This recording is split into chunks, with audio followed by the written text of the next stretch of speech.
Deuxième épître de Paul à Timothée, chapitre 1.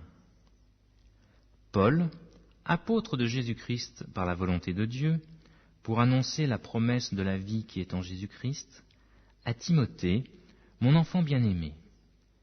Que la grâce, la miséricorde et la paix te soient données de la part de Dieu le Père et de Jésus-Christ notre Seigneur.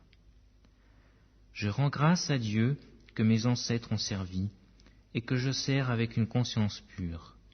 De ce que nuit et jour je me souviens continuellement de toi dans mes prières, me rappelant tes larmes et désirant te voir afin d'être rempli de joie, gardant le souvenir de la foi sincère qui est en toi, qui habita d'abord dans ton aïeul Loïs et dans ta mère Eunice, et qui, j'en suis persuadé, habite aussi en toi.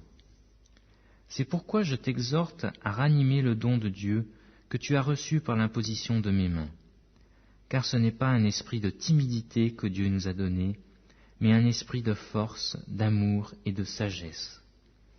N'aie donc pas honte du témoignage à rendre à notre Seigneur, ni de moi son prisonnier, mais souffre avec moi pour l'Évangile, par la puissance de Dieu qui nous a sauvés et nous a appelés par une vocation sainte, non à cause de nos œuvres, mais selon son propre dessein, et selon la grâce qui nous a été donnée en Jésus-Christ avant les temps éternels, et qui a été manifestée maintenant par l'apparition de notre Sauveur Jésus-Christ, qui a détruit la mort et a mis en évidence la vie et l'immortalité par l'Évangile.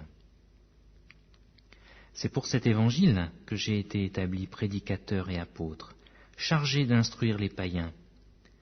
Et c'est à cause de cela que je souffre ces choses. Mais je n'en ai point honte, car je sais en qui j'ai cru, et je suis persuadé qu'il a la puissance de garder mon dépôt jusqu'à ce jour-là. Retiens dans la foi et dans la charité qui est en Jésus-Christ le modèle des saines paroles que tu as reçues de moi. Garde le bon dépôt, par le Saint-Esprit qui habite en nous.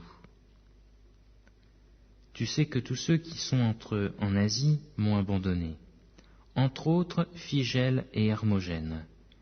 Que le Seigneur répande sa miséricorde sur la maison d'Onésphore, car il m'a souvent consolé, et il n'a pas eu honte de mes chaînes. Au contraire, lorsqu'il est venu à Rome, il m'a cherché avec beaucoup d'empressement, et il m'a trouvé.